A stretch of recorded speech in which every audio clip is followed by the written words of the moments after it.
Just going quickly down the presentation route. Materials make buildings, buildings make cities. We're not getting into arguments about this physiology. There's a lot of things that we can talk about. But effectively for this conference, I think this is a very simple snack. It probably took us through materials to make buildings and from buildings to make cities. We're talking about buildings as a group. The group spans 4 generations.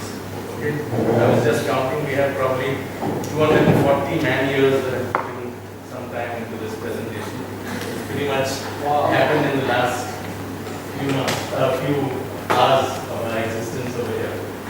And Sharad has been very painfully trying to put things on paper, but we said we might as well just convert it into a PowerPoint so all of us could see it on equal terms. We're talking about buildings. We're talking about the parameters that we established before we started our session. And we saw that they have similar parameters across all 3 groups. Having said that, we started observing and we started discussing and we had some reasonably warm debates and came to some conclusions which are pretty close to where you were. We started defining what are buildings, and we realized that in the definition of building we have probably 20 types, and in this 20 types it wasn't very easy to say this is residential and this is commercial, because then you had an industrial and then you had mixed uses and then you had specialty buildings and you had buildings which are not for people like technology buildings or buildings which are not for people like animal houses, etc., etc. So building was getting all over the place. We left it at that.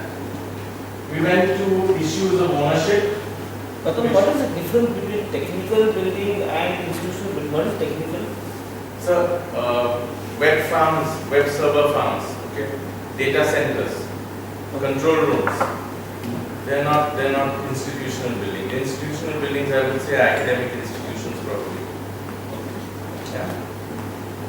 So, we have this constant debate in our own office. How do you classify what we do?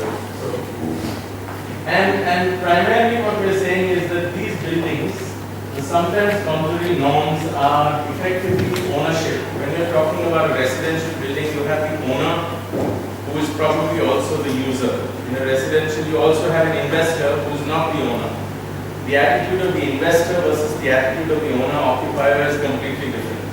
The attitude of a person who is using an office in a temporary basis or in a transitory basis, a visitor that comes in and out of an office space, is completely different from the attitude that you have of a person working there, the attitude of a person who's paying the rent there, or who owns that property. So, having said that, there were lots of attitudinal issues. We left this as well. We moved to green building certification, and that's pretty much been the topic of what we've been discussing over the past day, at least with us, and maybe a day or night before that. And we realized that all green building certification systems deal with measurables and are probably engineering based. And I agree with that, and I think the group, after a lot of debate, agrees that in a situation of green building analysis, a 2 plus 2 has to equal 4. There is no room for any more or any less. In an architectural environment, which is where a lot of our group comes from, if 2 plus 2 equals 4, then the architect is not doing his job. There is no value addition, there is no value creation, there is no justification of having an architect on board. So we looked at this whole relationship and how we could merge these two. Having said that, we looked at 6 or 7 criteria, which is your LEED or your GREHA or your BREEAM certification.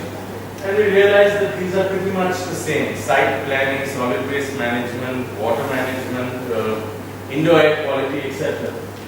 Only one of them, indoor air quality, actually impacts the user. And this is a really hard discovery for ourselves, because we realize that all these, though the user is sort of involved by virtue of how much water he uses in his tap, or this is into waterless urinals or whatever, okay?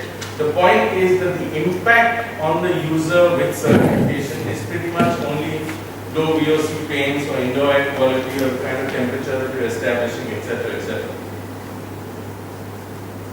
We took another approach.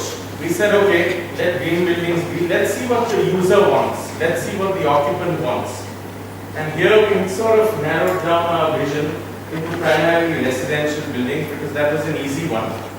And we said, let's look at and probe the residential building analysis. So we said, let's look at it from the user perspective. The perspective and the expectations we'll talk about as we go through.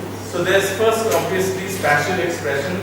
There is spatial expectation. How big is my room? How big is my flat? How high is my ceiling? Stuff like that. There is the utilities. Do I get running water? Will there be electricity? How much will I be paying on a monthly basis? Are we metered correctly? Is there an automatic system? Is there an automatic monitoring system? Whatever it is.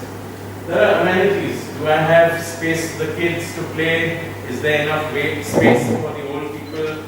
Is it sort of physically handicapped, physically challenged friendly? What's the accessibility? What's the locality we're in? What's the community we space in? Will I get silence? Will I get my privacy? What's the community like? Etc. etc. Aesthetics, affordability, quality, vastu, barrier free. And we realized that all these were from the user perspective. And once again we realized that again a very small fraction is certifiable. Everything else is subjective.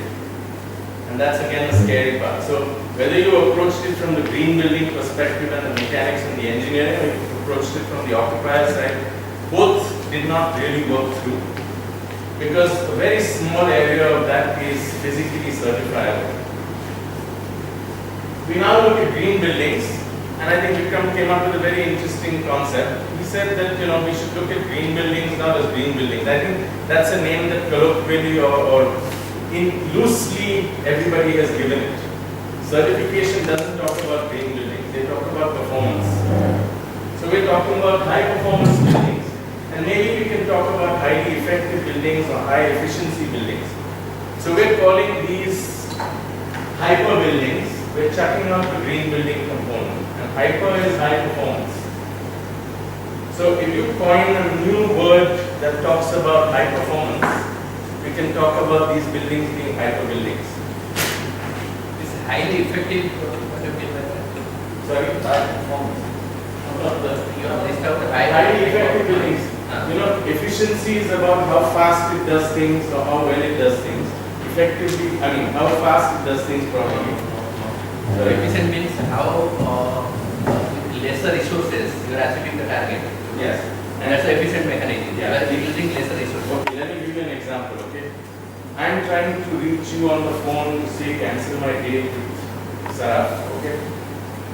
I call you 57 times, you don't pick up the phone, I can't get my message through. I'm hugely efficient. Am I effective? The answer is no. I come across to you and say, escape, tell Saraf I'm not coming tonight, okay? That's an effective means of communication. I've established myself. Yeah, just to give you a quick example of how that happens. Yeah. So we're going to lay down norms on this, what we consider as efficiency, what we consider as effectiveness. And I think effectiveness will also bring in a small component of subjectivity as well. Because it's an outcome. It's an outcome, it's probably an experience involved in the calculation of mathematics as well. So, we now look at people-centric built spaces. We focus on people, we focus on their expectations, we focus on their demands. Sharad was kind enough to say that demand backed by money or expectation backed by money is a demand, effective demand. Yeah. I couldn't understand the difference between expectation and demand, so we realized that demand is backed by buying power. And obviously we're looking at benefits. Why is there no demand? We came to this reasonable conclusion after much debate, saying there's probably lack of awareness. There's a perceived initial cost, a very high initial cost. And there are probably non-believers in environmental issues and climate change, etc., etc. So what we realized is, let's not talk about these because we went through these over about an hour and a half or two, and we realized that we need to come to a new establishment, which is education, which is similar to where you are. And we said, let's put education into the system. And that's where our conclusion happens. How does one address the gap in demand? By behavioral change, by ownership, by early adoption, which we'll explain, by champions of change. And here what we're doing is really going to Alex's speech on TED Talk, or we're going to the group's conclusions, and we're saying we're formulating it we're probably packaging it differently, but we've come to a similar conclusion. User demands, if we said we are going to teach the buyer how to demand with his promoter or developer or seller, then those demands will probably be greed-based, not green-based. So it's not going to impact the environment, it's probably going to impact his physical bang for buck. If we look at the buyers as one section, and I'm going to the next slide. The buyer is at the top of the chain. We've got a next ring which is society and the neighborhood. We've got a third ring which is community and at city level. And we've got a fourth group which is probably a national level and probably an earth level. We're not talking universal. Okay? So we're saying that an awareness program for all stakeholders, and what is our single most critical objective? To protect the earth. Yeah? To protect the environment. One objective. We can do it through education. Education we can break up into probably three components. And Professor Ramdev was good enough to say that there's the formal education, there's the informal education, and there's the natural education. The formal education is what all of us have hopefully been through. School, college, master's programs, which pushes stuff down at you and you're expected to learn it. The informal is probably a push and pull scenario where you do your own little research. It's not a formal degree situation, it's probably sometimes skill development, it's probably sometimes what we learn through exchanges, through courses, through quick seminars, debates, etc. And the natural is probably what you pull in through a much more informal scenario, which is your inputs from everyday life, which is your discourses with people, etc. Having said that, we're looking at awareness, we're looking at advocacy, we're looking at exposure through appropriate media, through appropriate new media, through social media, through workshops, through any kind of platform that we can talk about. When we were designing this and we said let's educate the buyer, and we were looking at this master universal plan about how we can educate the buyer, Sharad put on the table that there is 12,000 flats on a stock situation in a Pune environment, 12,500 or so on an every year basis. 30% is investor stock, the balance is buyers, which leaves us with about 7,500 people that we have to address. I said, hello, let's print the book, give it to those 7,500 people, our job is over. We just, we sort of encapsulate all the learnings, teaching, whatever into a little book. So we realized that that's not going to work in a greater context. So we realized that we have to move it open out to a larger mass. Roshni had an issue where we're saying we're only educating an urban sector, we're talking urban all the time. How do we take it forward to the second tier, third tier, fourth tier? How do we take it to the villages? Because they need to be educated as well.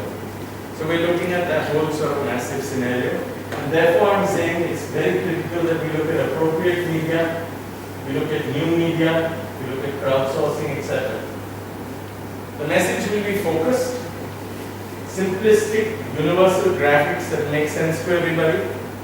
And as you go up the chain, so from a rural marketplace, everybody addressed, down to a buyer, you can get much more complex with your messaging or your communication, so to speak. What's the next in parallel action? We can push out these messages, but like we saw in the movie, they're not received. Okay, you can have the most spectacular communication, the most sexy ways of telling people stories, but they won't be received.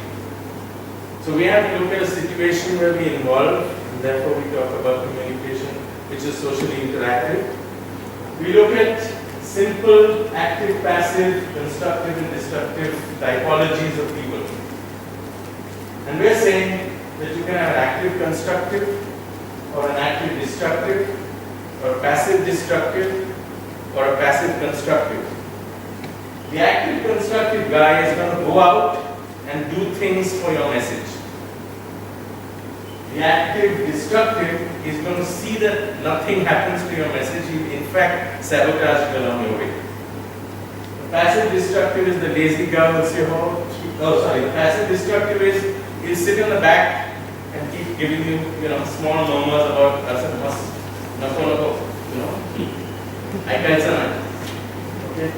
The passive constructive guy is he's a lazy guy, he's sitting around, you want to do stuff, go ahead and do it.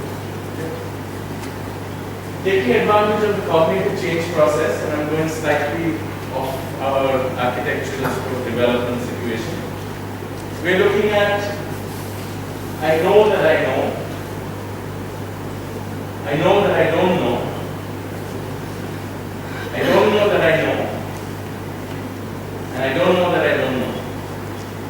And here you have 4 types of people. The first kind of person is what we had as our champion of change. That's the guy who says, I know that I know, he's going to go out, he's going to be passive, constructive, go and get them to change the world type of philosophy. The second kind of guy is the guy who will receive. Okay? He knows that he doesn't know, and he's going to want to receive. He or she is going to want to learn, he or she is going to be receptive to the messaging. The third kind of guy is not aware. He's not aware, he didn't know that, I don't know that I know. He's doing something, and you suddenly say, hey, you're doing environmental great stuff. And he says, oh, great, I didn't know that. Yeah. And the fourth kind of guy is ignorant. Okay? He doesn't know that he doesn't know. Yeah. So this is pretty much a sort of way forward, push forward in terms of how you can use the cognitive process in your communication. We're not getting the branding exercise or change management exercise, but essentially this is the way we're laying the roads out. And the last slide we're putting out is we should leverage education, awareness and exposure at school level to students using their power to influence their peers, their elders, etc. Because my personal experience is I've seen kids in action stopping their parents smoking. I've seen kids in action stopping their parents fighting. I've seen kids in action stopping their parents from rash driving or abusing the law, etc., because they've been taught it in school. Vikram has been talking about his niece who comes back and piles onto the family saying, did you know this and you shouldn't do this and garbage has to be segregated and don't put waste in this, etc. So that's really giving us confidence that if you catch them young, you can probably do what you have to do. I'm not saying we only talk about it to school kids, we have to look at it from across the board. So this is one step that we take in the right direction. Thank you.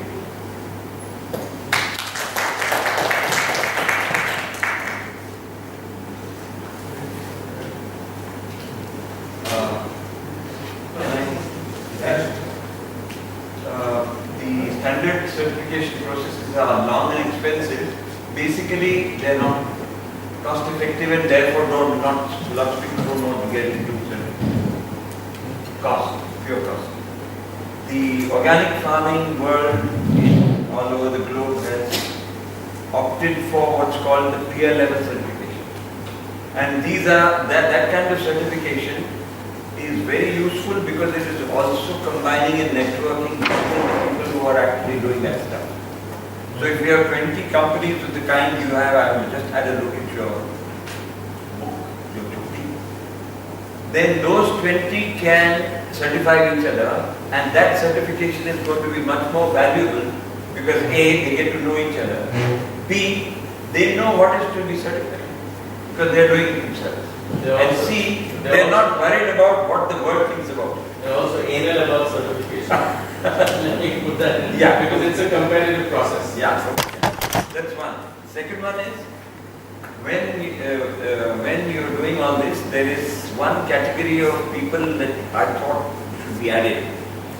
The first one, that is, I know that I know. That I know that I know can be negative and it can be positive. And if I know that I know becomes negative, then you have to stop it. If I know that I know becomes creative or altruistic, it's the altruistic guys who are usually around and seen everywhere. That's good. So I know that I know, but I'm also altruistic. That means I want to do it for somebody else, irrespective of whether I can get benefit or not. The old philosophical question about whether one can be altruistic or not, another thing. But this category has to be identified because it goes right to the school level. Every kid in the class is taught that, but only 10% of them will actually go and stop their parents from fighting. Because that's the guy who says that even though I get slapped back, I'm still going to tell my parents. And that's the guy Absolutely. you have to contact. Absolutely. But I know that I know is also arrogance. Yeah, it clearly amounts to Overconfidence. Sorry? Overconfidence. Yeah, arrogance more than overconfidence. It's like, choro yaar, mujhe kya samjha raha hai?" And that's what we're talking about. Point well taken on education awareness exposure at school levels to students. Lots of people are doing it already now.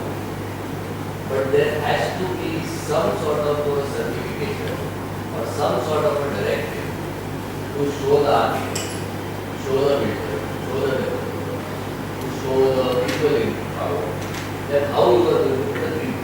Basically, I would think you say green building or hybrid building or whatever building.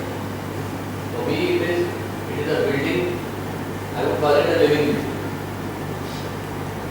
But is only education going to do it?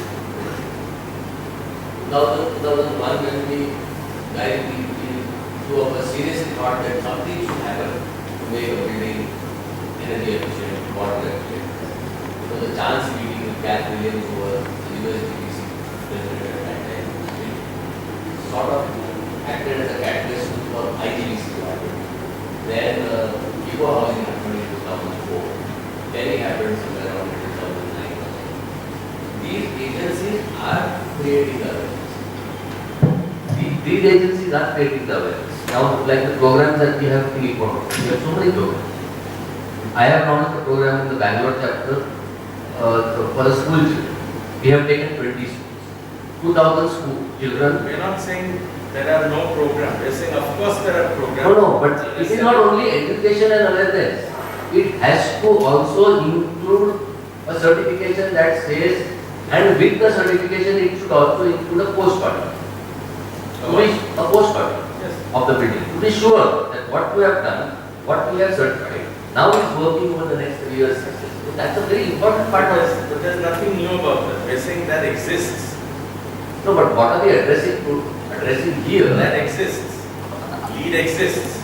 You're talking about. No, but it still needs to have a lot of changes. It Yes. still has a lot of. But that has to happen with experience. I mean, we've done probably, IGBC has probably done a couple of million or a couple of billion square feet by now. Yeah. But it's a learning process. There'll be a version 2, version 3, version 4. Right?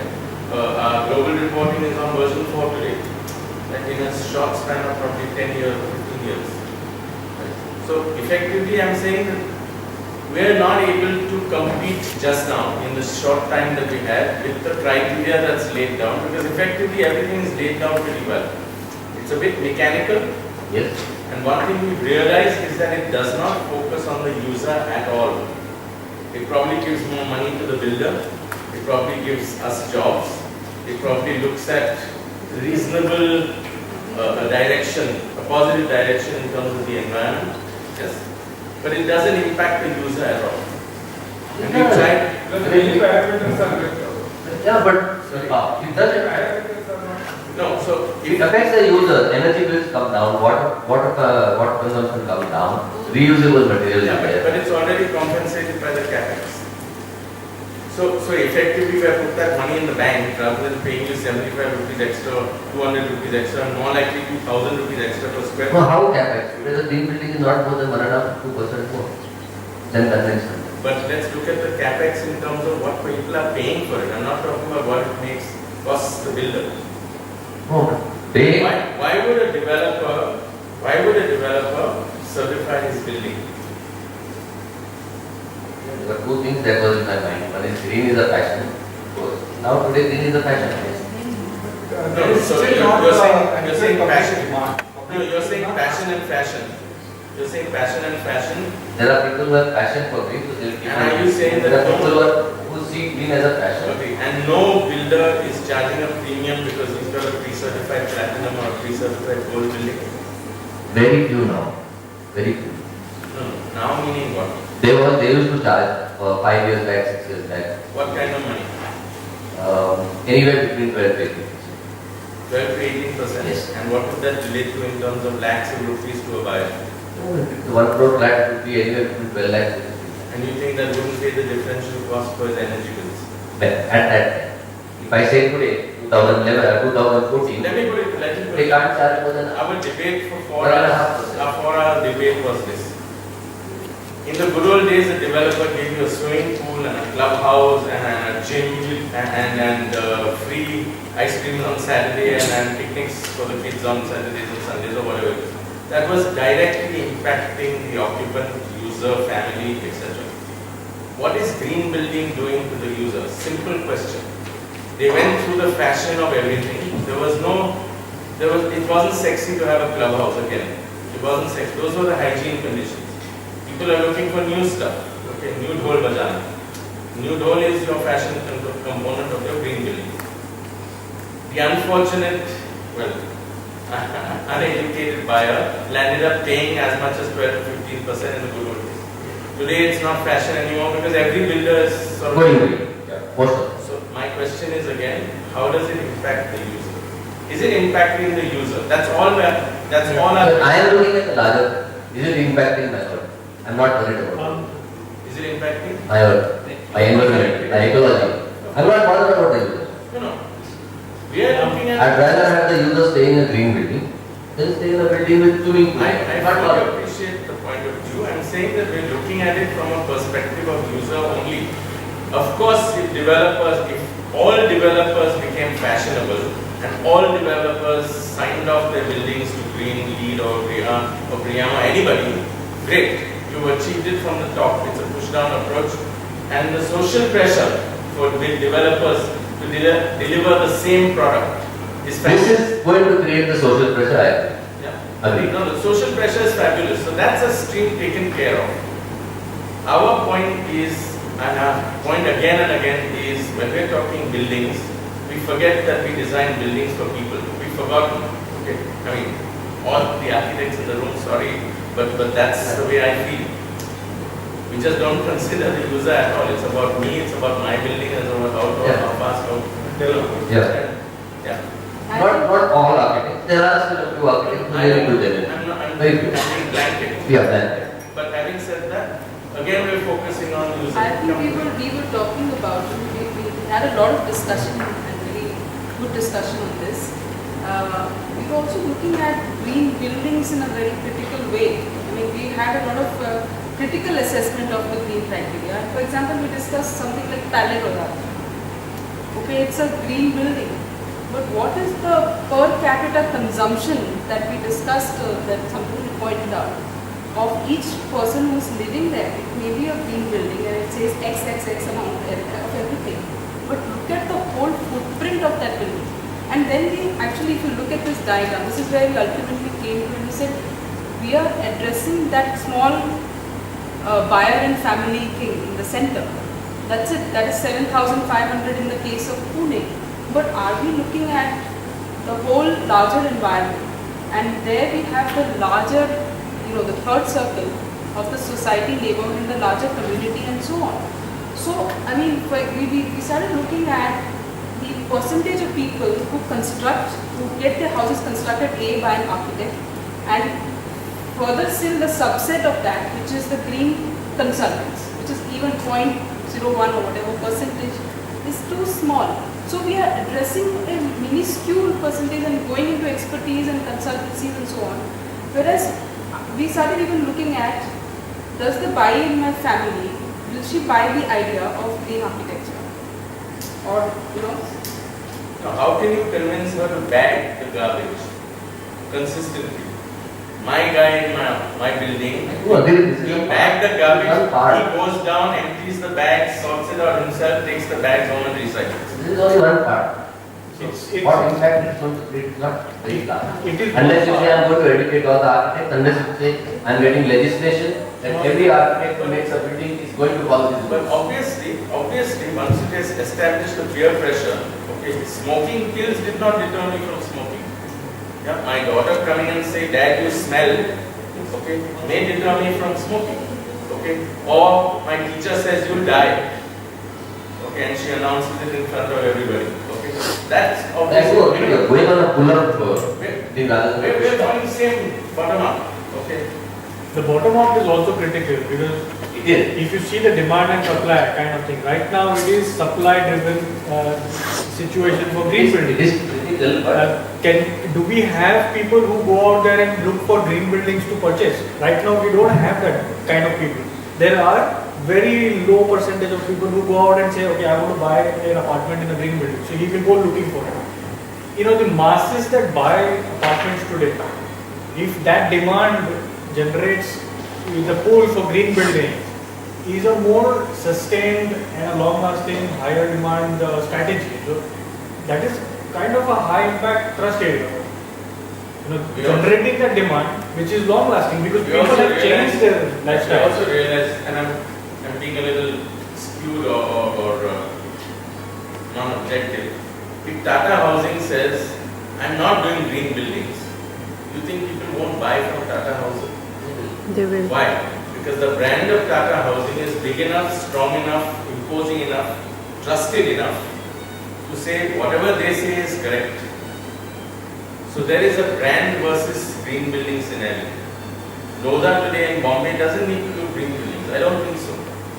Yeah? He doesn't. He's not peer pressured by his other lesser mortals, so to speak, okay, to do green buildings. How do I convince him to do green buildings? I mean, he's doing townships, he's doing a couple of 100 acres. Okay. I need him to do it for our cause. I need him to do it for the earth. I can't force him to do it. Legislature, yes, obviously. At some point, if everybody is doing it, 60% is doing it, you can make 100% do it. So those are the kind of trust also. So they're looking at that. I just wanted to give an example. I'm going back to the education bit. I think that's a very good point. So I'll give you an example of one of our projects, which was for SBI Life Insurance, which was a green building certified office, and none of the people working in the office really knew what that meant or what that entailed. So even though as per the certification requirements, we would have, at the end of 1 year post-occupancy, we went in and did a post-occupancy evaluation and all of that. That was fine, but we actually found that by speaking to everyone who works there and making them more sort of telling them that this is an intelligent building, so don't put everything on manual override. It's meant to do things for you. Or as simple as, how do you, when you use the restroom and after you're done washing your hands, how do you use, one paper wipe as opposed to 10, like to show Training them. on how to dry your hands with one paper towel. what we are doing, what we are doing now is every building in the lobby has a whole thing that you are living in a green building and so much energy, so much this, so much this, so much this, so much this. You just put up there for all No, this. no, so I'll tell you what we found. So when we did all of that, I'll take just the example of energy. We found that there was room to save up to 8% more in energy. Agreed, it was already a green building, but there was still that additional gap to save energy by, coordinating set points for your air conditioning. So there would be groups of people that sit in a place and work there every day, but they would always be fighting about too cold, too warm. So even doing, focus things like that to resolve issues, and you could save up to 8% energy doing that, and no one is giving you credit for that in terms of whether it's a green building rating or anything. My point is, education is important, awareness is certainly very much important. There are other criteria in the green building that need to be addressed. That is the policy makers, the legislation, your design, the architectural design. I mean, I was going to touch on air movement and cross ventilation and your positioning. Those things are extremely important to be done. I mean, we need to create awareness in the architects themselves. So it again comes down to educating the architect. Education is the root cause of the problem. At various levels, and various professional diversities in the industry. So the builder needs to be educated, the architect or professional needs to be educated, the buyer needs to be educated. I think we got skewed, or the presentation due to its last slide talked about school children, and you feel everything is only focused towards school children. But I'm saying behavioral change, ownership, early adoption, champions of change can be anybody, from a developer to an architect to a promoter to a buyer to a financer to a bank, etc. It could be anybody. These guys are everybody. The guys on the right are everybody. Yeah. These guys are everybody. Anybody who's in the system of education, whether it's formal, natural, informal, is everybody. These guys are all everybody. Okay? It's just the messaging syndrome. It's a huge communication exercise that we're probably mounting. Yes, and it's exactly what Alex is saying. Yes. Sir, I might have missed it, but if you can clarify more or repeat it, what is the message that we intend to send to this world? Is it about the earth? Is it Protect climate change. So I can say climate change when we say, and you rightly have pointed out some when you're talking about the ratings, there is only one thing, indoor pollution, that actually connects with the user. Now, isn't the messaging supposed to be something that touches, that is palpable to the user whom we are directing it at? Because when we talk about global issues like climate change, like earth, saving our environment, sustainability, it doesn't ring a bell. It gets no empathy whatsoever So at our level. So as the importance of education is there, but I think more critical is also that what are we to educate the child on, the parent on, the builder on, the architects about, because everyone knows we Yeah. Let me give you an example which some of us have probably experienced in our youth, which is a class called moral science. Okay. I think they scrapped it in the late 70s. no. It's added again? Okay. Now we are able So- to that. So I am saying moral science, environmental science, protect your environment is the same broad umbrella. I'm not telling you about, all of us suddenly are going back, flashing into what we learned. Okay, did we learn about God? Did we learn about ethics? Did we learn about religion? Did we learn about tolerance? Did we learn about compassion? What did we learn? Okay, I'm saying we've learned. It's become part of our physical makeup, psychological and physiological makeup. Not physiological, but definitely psychological, mental, probably spiritual makeup. Okay? If you can do that, and it's impacted your life and mine, okay, and probably some in the room, that's what we're talking about. I don't know what my messages will be. I cannot go down to a 7-year-old and say, protect the earth, protect the earth, protect the earth. It won't work. Yeah? Even with the 70-year-old, it won't work because I think that point is very valid, and it has to be tailor-made for different target group. Yeah. It has to be done. It's like Roshni handles an environmental program. Yeah, Formally, over 12 years she's been doing it. Is she the same as when she started doing it?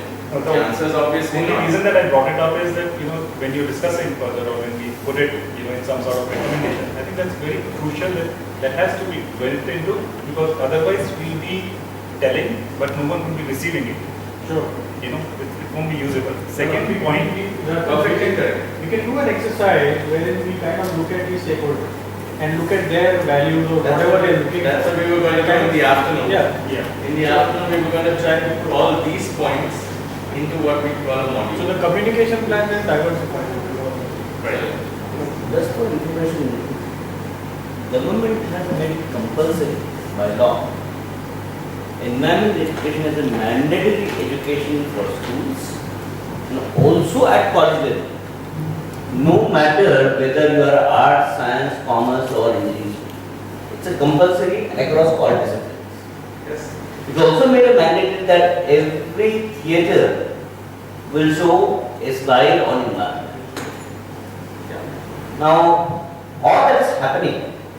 Now, it's those again certifying agencies for especially environment-friendly building certifications. I believe it's necessary and morally important for them as part of certification process. they have to educate the consumers, all the stakeholders, I won't say only consumers, right from a developer to a consumer who will buy the house.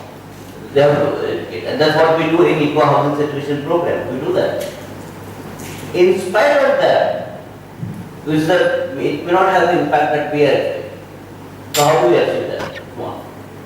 Second thing is, do I have any message to going a step further to include built environments or sustainable city in general? To be taken again more aggressively, some kind of project competition, some kind of incentives, some kind of awards at various levels, school level, college level, builder level, all this. Do I have something that which can really take this as a message which could be taken as a state level initiative which could be a role model for national level initiative? So that's one. So that's one feedback I wanted. Second is, So the feedback is incentivization. An award is an incentive. rewarding, awarding, incentives, Any incentivization. If you have recognition. recognition in various forms. I mean, how do you do that? That's one. Second thing is, has these kind of green certifications, what is the, I mean, most of you are dealing with your architects, you are dealing with different projects. What is the motive behind going for certification? Is it because we go for fast track clearance? Is it because we get probably market advantage and we buy more faster than other adjacent buildings? Or is it consumer driven? I mean, if you could percentage wise categorize that, 5% is consumer driven, 60% is because I take my project for fast track clearance. Then some certification is okay, I am architect, I want to green building because if I do that, I get award. What is the motive behind it? If you could analyze that critically, because all of your experienced designers of projects and you are dealing with day out, day out, then we know the roots of the problems. And then we can say, okay, fine, probably not giving incentives may be better, so that only the passionate ones will go for it. That could be one option, and that would be ideal. Second is what after we will discuss with Roshni. Okay, make all generic aspects of eco-housing, environment-friendly buildings as a part of the other part of DCR. Yes. Put it so it's mandatory. Whether you like it, don't like it, plant tree, do rainwater harvesting, do this, do this, do this. That's one. But because we must come up with concrete suggestions which we will take it to a state level. And believe me, we will be able to do so. So if at the end of our discussion, maybe by evening, we can come up with 10 concrete points that will. One thing that I want was suggestion again is that the way we have a star rating in electronics, which puts everyone on the same platform, and which essentially is not saying that you are green or you are green or you are not green, but which is giving information out to all consumers in a way that can be understood by everyone, without being judgmental about what has been done. Can we develop such a system for all the buildings, and it's mandatory that all buildings have to carry that rating system. So they want to build 1 star, which is, let's say, worst, so they can go ahead with it. But then the consumer, when I'm going and buying a flat, I know I'm buying a 1-star flat. And someone has built a 5-star, then I know that I am buying a 5-star flat. So if can we develop some sort of this kind of a communication It's already there. I mean, Terry is giving us stars. So I'm saying, can we make it mandatory I have a slight for everyone? Or otherwise market it in that way, like lots of people are still not aware about it. Like we all are aware about it, that there are star rating systems. But I don't think so somebody out Look of at it this... practically, when a buyer is sitting there across a salesman, and this guy is saying, sir, we have 3 certified platinum rated buildings. guy is looking like that and saying so. Okay, what? So he's saying so. He doesn't even know what it means. Exactly, and they are not even He's only talking about interested us. कि उसका discount मिलेगा क्या? कितना देती है? Correct. Sir, leave that aside. कितना देती है? So again, I've been asking builders, you know, in various conferences and the stalls when they put up, they have, you know, they big stalls, twice it has happened, different builders, reputed builders, I've gone and asked them, you have put it, that your building is green, you know, how is it exactly green? You know the kind of responses I got from their representatives? There will be plants inside Yeah. the offices. There will be a lot of greenery. Most Outside. of the people Oh, feel yeah, that grass. plants. There is grass. That's why they're changing green to white. Greenwash, right? I have a totally different line of the problem. Our building discussion has not talked about durability at all. One, how long is the green building supposed to last? It has. It's talked I'm about not quality. saying, I'm saying in general. Yes. No one says that a green building will last longer, that it will be more sustainable. So sustainability is looked at in terms of energy use, this, that, the other. How long will it last? I want to give an example. When the Sangam Bridge in Pune was built 100 years ago, the company gave a certificate saying this will last for 100 years. And at the end of it, 100 years, several decades after independence, they sent a certificate to the Pune Municipal Corporation saying, "Hamara jawabdari khatam ho gaya hai. Now you guys have now." This durability thing is not discussed, and I haven't seen it being talked about because it is supposed to be energy efficient, air to go in and out, etc. But if it can be pulled down after 5 years and another green building can come up, no problems. So, if as a buyer I want to say I want a building which lasts 200 years, I want my next 5 generations to live in it because you've made such a beautiful building. Today the problem is that I have to convince 20, 100 other people in my multi-story building to explain to them that this building should last for 100 years because this is not on our discussion table at all. Are green buildings supposed to last long or not? No. Well, if we feel, because then we are getting into the life of the green building technically will be dependent on the machinery and the equipment that you put in. As simple as that. The passive strategies will probably be the design. Is it higher than the conventional building?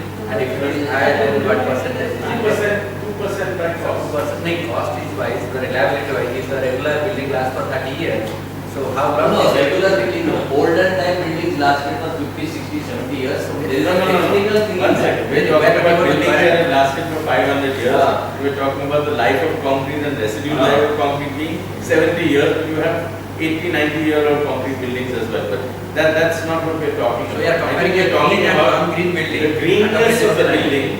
The greenness of the building by virtue of, that's exactly what we're saying. It's not about plants and moss and green walls. greenness of And the building. greenwash. Greenness of the building in terms of its performance criteria. In fact, It should last a lifetime. How can it last a lifetime? It's a machine. it may not.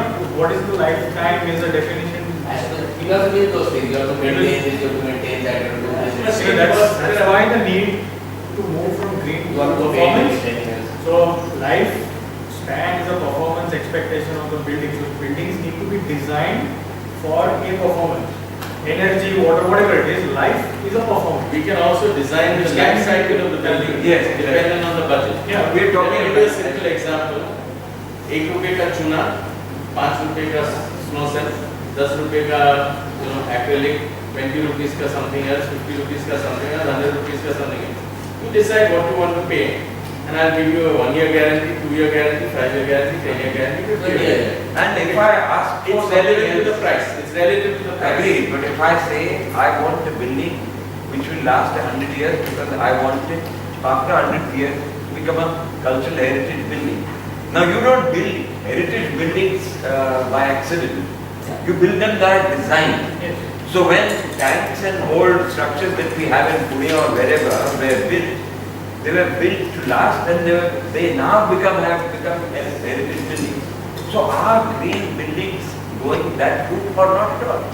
That is an objective that needs to be set right at the beginning so that the design is made with it. Yeah, if becoming heritage that is long lasting and having aesthetic values is it part of a greenness design or not part?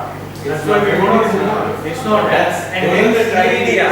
I know my answer. Those are the criteria that we need to build in to make it a much more viable proposition. And You hence- cannot use the same parameters for an institutional building or a technical building or an airport building or a service-oriented building like you use for a residential building. So we're saying that that's the complexity that we need to address. And that's why we need to slash that word. And I have to convince from the green building, I don't think we can have any comparison as far as the life of building is concerned. We could have equally better, equally good or better green building than the conventional building.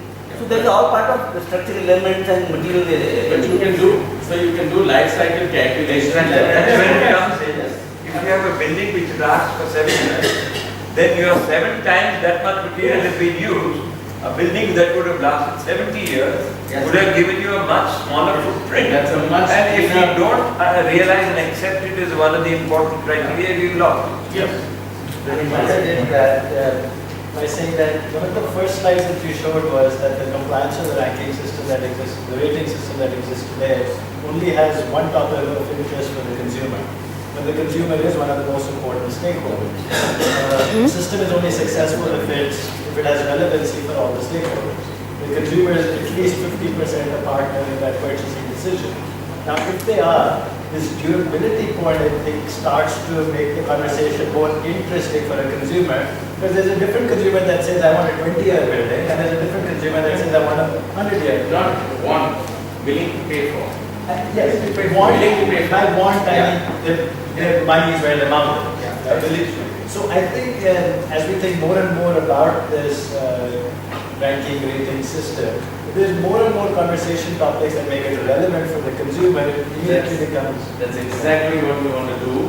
And we had this huge debate for 4 hours. We went back to let lead be, let certification be. We haven't been able to come up with even one criteria which is measurable. I listed this one. No, I listed quality, I listed aesthetics, I listed location, I listed view. Those are all directly related to an occupant, right? They're the things that matter the most to that occupant or user.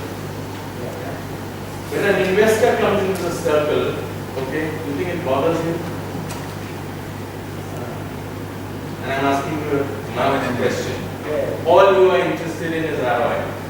IRR to be, to use your language. And we're saying it's a small percentage of the consumers.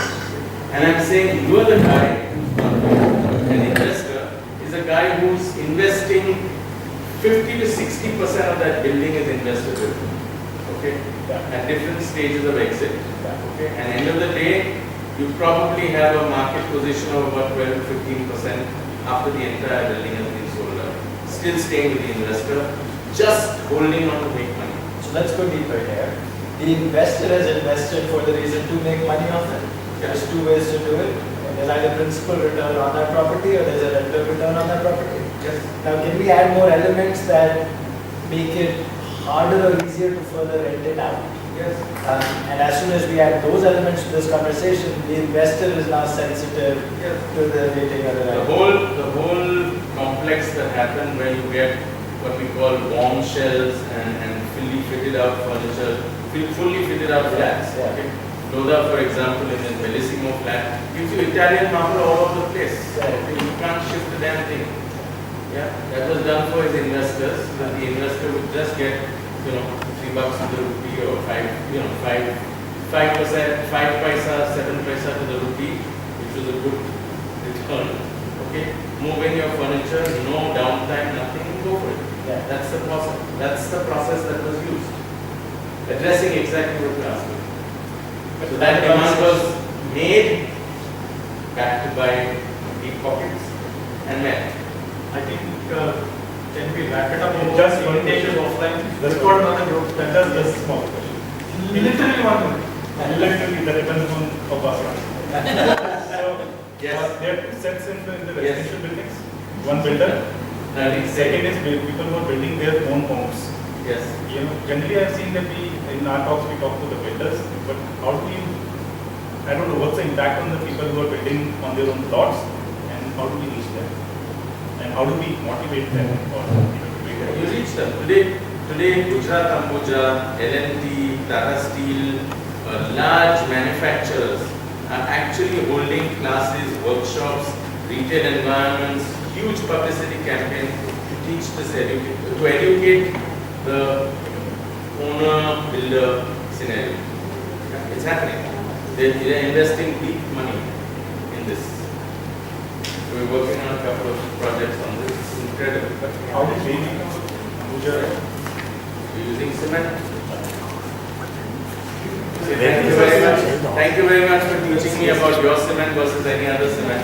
I'll use your cement. Simple. And they will bring it to CSR. They're not billing it to CSR, but they're taking it out of their marketing costs. And their marketing costs are in the region of 70 to 100 crores per year.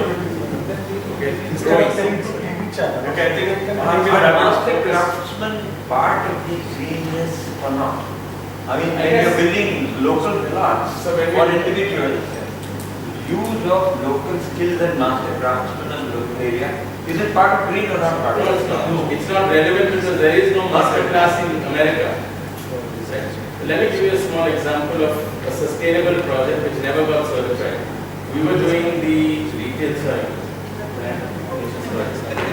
We were doing the retail for Jammu Kashmir Bank. Okay.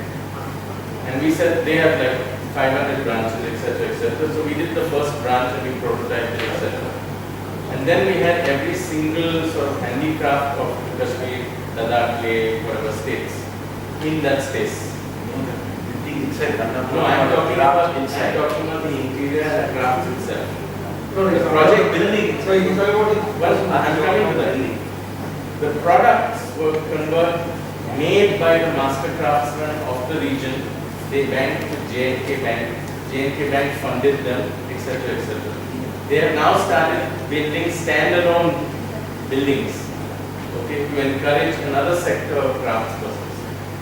Okay. And that 500 shops or retailers become 750, 800 shops, and it's an incredible CSR expertise, which is benefiting everybody. The bank is making lots of money, these guys are making lots of money, Dhanda is thriving, the value is growing. I was really talking more about the basins and master basins. See, there is a huge area lying there in Konkan and everywhere who know how to build really good green buildings. They're not using. They're not even Our grid is probably lopsided grid. Yes. That's why we are trying to get rid of the. We're saying Let's move on. Thanks to, I have one suggestion. All that matters is the relevance to the user of the attributes of the building. And if the user is given the attributes of a so-called green building, he can rate and rank them so that he will know. I think we should identify such attributes of building and then take on a market survey basis. That is the right way of doing it. That is the right way of doing it. That is the right way of doing it. Yeah, that's right. Let it be community driven. Correct. So what ask green to people Is it relevant? Because relevance builds relationships and relationships give motivation. And green building technology would ensure improving health, so to say, and for the society. That becomes a relevant skill. Everybody. So health factor will be brought into the